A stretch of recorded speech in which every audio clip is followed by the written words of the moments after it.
A my chceme pomáhať práve právnikom tým, aby tú prácu vedeli robiť efektívnejšie.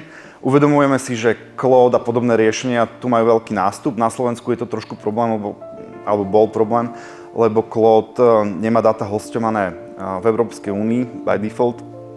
Takže to naše riešenie túto medzeru nejako vyplňalo.